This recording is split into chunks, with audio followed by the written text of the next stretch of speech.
It's your boy Glenn coming to you for the win, yep. And today, I'm gonna break down how you, if you want to, can become a flight attendant.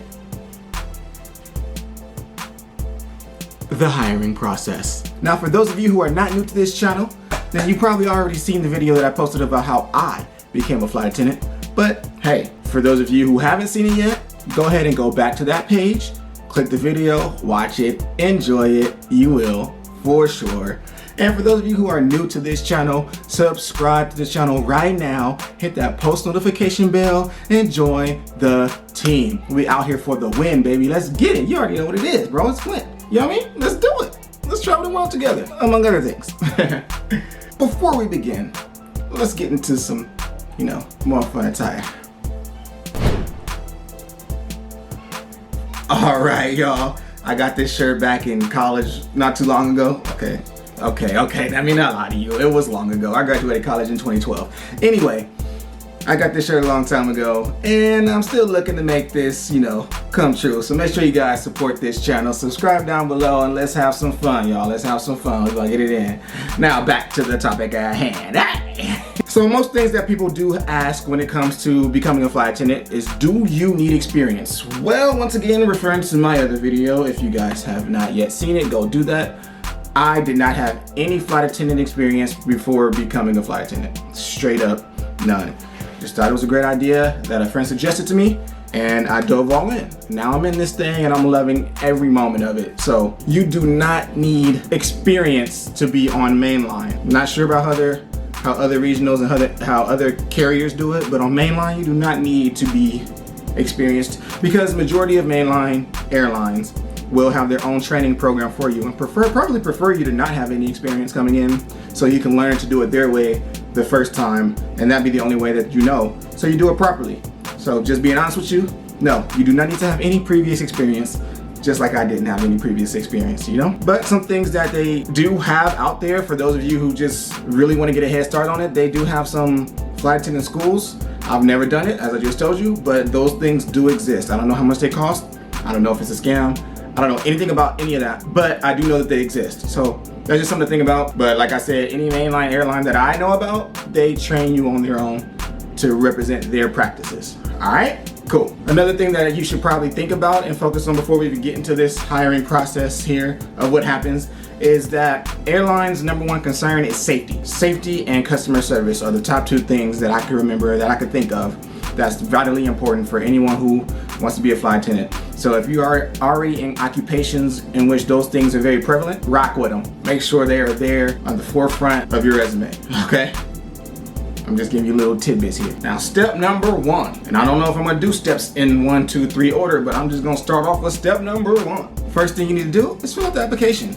Duh, they can't know you're interested if you don't fill out the application. So fill out the application to the best of your ability, have all the information down pertaining to the job that you want, have it down written, be ready, okay? Just get all the information stockpiled and write it all out. Coinciding with that, you want to make sure your resume is strong. Having a resume geared toward being a flight attendant. You may have all types of various endeavors and careers. You may be the top mathematician in the universe. However, you really don't need to be the top mathematician in the universe to become a flight attendant, so that shouldn't be at the forefront of your resume. That should be on it, but it doesn't need to be at the top. Remember, everything that they're focusing on is safety and customer service skills. Speaking of resumes, I have a good friend who has helped many people get their jobs, and his name is Christian Williams. I have it here on the screen for you. He will hook up your resumes. He's gotten plenty of people jobs, including some people in the flight attendant field. So I've witnessed and seen his growth myself, and I would not steer you guys wrong with this guy. He does magnificent on the resumes. So if you're seeing this video and you need help with the resume, whether for flight attendant or anything else in life, go ahead and hit him up. You see the contact on the screen, and get your life in order. Now, after you do that initial process with the application and you make sure your resume is on point, then if they like you enough on paper, they'll invite you over to do a video interview. Now, what the video interview is a higher view application that you will add onto your phone or your computer, and you'll pretty much be doing what I'm doing now, talking into the camera lens on your phone or computer or whatever it is you're using. So once you have that downloaded, it will give you, I think, 4 questions if I remember correctly. There'll be 4 questions that you have to answer, and you want to look over those questions and take your time with them. They will give you time to practice and practice and practice and practice and practice and practice. You have time. You have time to practice. So do not rush through that. I believe they give you 3 days, if I'm not mistaken. And I can only speak on my process in specific, but I know that many main airlines do it the same. With that being said, if they do give you 3 days, the first day I'll be looking at them and doing as many practice ones as I can. My personal advice would be to be ready and do it on day 2. The reason why I say do it on day 2 is because you had all day 1 to practice. And then at day 3, you're probably thinking about it too much. You might be overthinking. You might be trying to memorize words, memorize your answers when you don't know what questions you're going to get thrown at. You know, they don't know what they're going to ask you. So you don't really want to have a memorized answer and then be thrown off when they give you something completely different. So day 2 is like right in the middle. You get some practice in. You're confident enough. You know how the STAR interview method is working for you. And you can tone in and answer those questions promptly and in a great way. Just to reiterate, when you're using your device, you want to look in the camera lens. Don't look at yourself. You're eye to eye with the camera lens. So you're holding it up. I'm looking at the camera lens. I'm not looking at myself, which is next to it, okay? So this is me looking at you. This is me looking at the lens. So remember, whatever you're seeing is what they're seeing. So if you're looking at yourself, you're not looking at them face to face. Whereas now, it looks like I'm looking at you right in the eyes. You feel me? It makes a huge difference. I'm looking at me, I'm looking at you. I'm looking at me, I'm looking at you. You know what I'm saying? It makes a huge difference. The next step is that they may send you a test assessment. Now with this assessment is that they're gonna ask you some questions, and it's gonna have various amount of different categories on it. Now this isn't like a super pass-fail type of assessment. This is just to see where your strengths are. Where your strengths are, maybe where some areas that you can improve. But this is not to be harsh and critical on you. It's just showing you where you excel. If you're a good fit, you'll excel in all the right categories. Okay, so just keep that in mind. It's not to be harsh, but you can do this. Next, we have the live interview. So this is a step that I didn't have when I was getting hired. Mine was like a phone interview after the video interview. And my assessment was right after you do the application. You do the application, you do the assessment. They do the video interview, they do the phone interview. This was mine.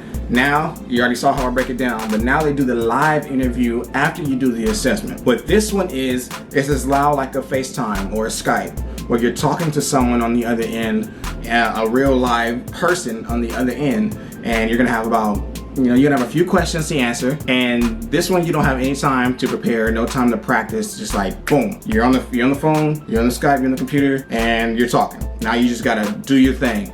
You've been preparing for this moment all the way up to this time. So just dive right in with your answers. You know, you have confidence in yourself and in your abilities. And if you really want this job, you would have done plenty of research to have yourself prepared in this situation.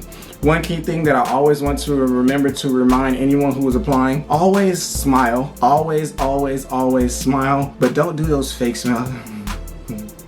No, you need to have a genuine smile, like you're a Disneyland character where you don't even know that they're just tired of smiling all day, but it looks good every time. You need to be smiling to the point where it's like, dang, you really, really, really enjoy this experience and you really, really, really want to be a flight attendant. That's where you need to be at. Like how I'm excited about talking to you guys about it. Like I might get those natural smiles. Those are the smiles, and this is the enthusiasm that you need to have when you are at their interview processes talking to the different people. Like it's legit. Like if you're really into something and you really care about it, your energy will show. So if this is something you really want to do, make sure your energy matches it, okay? Facts. And if you make it past that, I said that. If you do make it past that, then you will be going to the face-to-face interview phase, which is going to be when if you don't already live in the city, it's going to be when they fly you out to the headquarters and you will meet face-to-face in person with the hiring team. So you just had some people on Skype, but now you in the city. You probably have to take a plane if you ain't from that city or state. Now you there, now it's real, okay? This is the moment you all been waiting for. This is where you can be in person and show your personality and wow them to the greatest extent of your being. You probably had beforehand to choose a designated time for your flight that your interview would be. So this is when you show up. You show up dressed to impress, makeup done if you're a girl, hair nicely cut or braided or whatever your hairstyle may be. and you come in professionally dressed and you're ready to wow everyone, okay? So when you get in there, first thing you want to do is, greet everyone, even your competition. You want to be nice to these people. It's like, yeah, they're your competition, but if your strong personality and confidence is there, who's to say that all you guys won't get hired, okay? So say hi, be nice to everyone that you're in the room with. If you're in the waiting room with other applicants, go do it, talk to them. If you guys are nervous, share it out, you're nervous, but then you get over it and let the nerves calm you down. And then it's showtime. You walk into the room with the hiring team, and maybe there's other flight attendants around the room. Go walk up to them, say hi, greet them, shake their hands, ask them about their career, their experience, how long they've been flying, etc. Get as much information as you can and just take in, just soak it all in. Flight attendants love to talk. That's pretty much all we get to do in between services on the plane. We'll help people out, but we get to talk to each other. Like working one trip, you can potentially know someone's whole life story. So talk to the flight attendants, get to know them. They'll give you any tips and advice that they may want to give to you. They love to help. They're there to help, especially if they feel like you'll be a good fit for the position. So come into the situation knowing the more people you talk to, the better. Now, if it's anything like when I did have a friend that recently went through this process. So they said it's pretty similar at this point. You're going to go into this process. When I did it, it was 60 people. I don't know how many people they're taking now. I'm sure it varies. But when you go into this process, they're going to have you there. They'll split you up in a couple groups. A couple of the groups will go off and do group activities where you're standing and talking in front of people and do some teamwork building activities, crew coordination, things like that. And then there's going to be another group who's meeting with the people who are doing the face-to-face interviews. Obviously you're there to impress in every aspect, in every phase of this process. So that's what you want to do. You literally want to impress in every phase. So go in there and do your best, interact with everyone, greet. And then when you go to the face-to-face, it's just like what you did on the video interview, just like what you did in the live interview.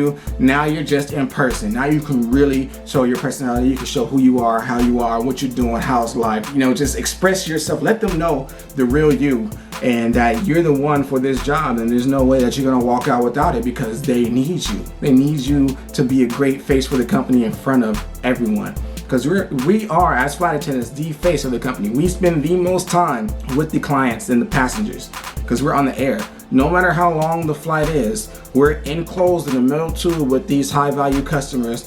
Whether you're a first time flyer or a gazillion miler, you're all very important. So that time that we spend in front of them, this is what's important for you guys. So show them that you can do the right thing and do it the right way. And show them that you'll be a good fit to represent the company. And keep it real. That's real. So after you have your face-to-face, if it's anything like mine, once again, they'll sit you down in the group. And when they did mine, as I told you guys previously, once again, go watch that video if you haven't. They'll call off the names. They did it in alphabetical order. My last name's W, I was at the bottom. Yada, yada, yada, y'all heard this before. And boom, they'll call your name. And at that particular point, got business to do. But at that particular point, when they call your name, they want to run some background checks on you, boom, you got the CJO. Now I've not seen, but I've heard in different processes that sometimes if they do not call your name, you will remain. Then they'll, as a group, offer you the CJO. The CJO is conditional job offer. So it can vary once you get to that point. Who knows how they're gonna do it in which section. I'm pretty sure by now they switch it up because they know people talk. How you think I got some of this information? Like I said, I haven't done it in about 4 years. So with that being said, once you get to that point, then you're like, hey, now you really turning up. Hey, now you really turning up. Hey, now you really turning up. Hey, now you really turning. You know why? Because you just got the job. You just got the job. So now you really hype, but maintain your composure because you still have to do the background check and you still have to get through training. Which those things I will discuss in another video. That was just the process of getting you through and hired. Once again, I can't guarantee that you'll get hired, but those are the steps that you will have to take so now you can prepare. Their airlines are hiring right now as we speak. So if you're really considering it, do it. Oh, one more side note. And I don't have any of these, so it just slipped my mind. As a flight attendant for majority of the airlines, you cannot have any visible tattoos. All right, no visible tattoos. So if you have visible tattoos, I am sorry. You might want to get them removed or covered up somehow, I don't know. But no visible tattoos, all right? And for all of you guys, please subscribe to this channel. Like and share my channel, turn on those post notifications, like and share this video, help anyone who is in the world who may have ever wanted to become a flight attendant, this is for you guys. So, you know, hey, at this point, I just want to let y'all know, you have reached Glenn. Holla back at me again. Peace.